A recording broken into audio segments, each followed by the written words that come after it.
8:46 a.m. in the morning of September 11th, 2001, the United States went to war on terrorism, but over 30 minutes earlier at 8:14, FAA's air traffic controllers were already at war. I first got a page at 8:35 in the morning on September 11th, was that we had a possible hijack, an aircraft from Boston, currently over Albany, New York at 31,000 feet and heading southbound. We were coordinating with the Regional Operations Center, the Washington Operations Center, as to what we knew about American 11. Getting that information out, being the eyes and ears for those, not only in the command center, but also for senior leadership in the FAA and government, to try to get them that information that we had.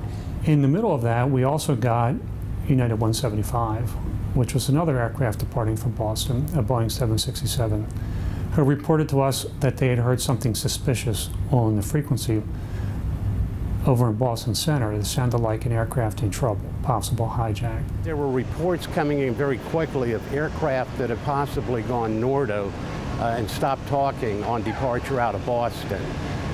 Once that information was received, it was pretty clear what was really unfolding in New York City. It immediately strikes you that this is not a drill.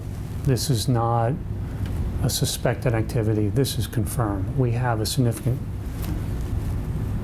event taking place in our air traffic system on that day. We had already watched American 11 fly into one of the towers. We lost a primary target. At the same time, the TRACON was telling us they have an ELT in that area. So we knew that we lost an airplane at that point. But as the second aircraft was also hijacked and the first aircraft hit the World Trade Center, I immediately made the connection that this was not a single event. This was an attack upon our country. Our occupation, air traffic, was under attack by enemies of the country. And at the same time, everybody, while dealing with that, was dealing with the fact that most people had a friend, a neighbor, a family member, somebody they worked with very closely that actually worked in both of those buildings. So the challenge there was dealing with those kind of emotions while at the same time dealing with a crisis that was unfolding and changing by the minute. Immediately, I instructed the operations manager, Bruce Barris, to stop all aircraft, all departures in the New York metropolitan area. Because with two hijacked aircraft converging in the New York area, you have to clear the airspace because you have an obvious safety threat, not only a security threat, against other airborne aircraft. Frontline managers went back out into the workforce and said, okay, we got to put these aircraft on the ground. So they were working with the controllers to then tell the pilots, you're going to have to land. We told them, you're not leaving our airspace. You're going to have to pick an airport, get a hold of the company, tell us where you're going to go and where you're going to land. Very difficult for our controllers, and as you can imagine, with the hundreds of flights just in Boston Center alone, what that would take when the other side of the mic has never done this before, has never heard of it, and all of a sudden we're implementing. Incredible feat by our workforce. And probably one of the little-known things that is shared about New York Center is that they're also an oceanic air traffic control facility.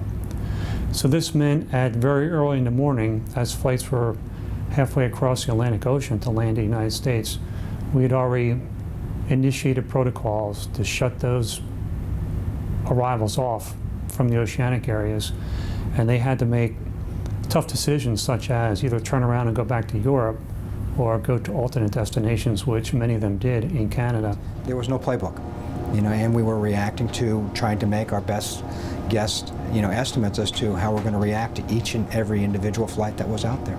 This is it. This is the only way we can protect our country. This is what we're going to do, and we're going to move forward from here. 10 years later is interesting. It takes time to process, this type of situation. We've got a small little group that still stays in contact. The fog of war was very evident that day. 10 years later, sometimes it feels like yesterday. We as a nation definitely have changed since then. But we, as air traffic controllers, have changed a lot in those 10 years also.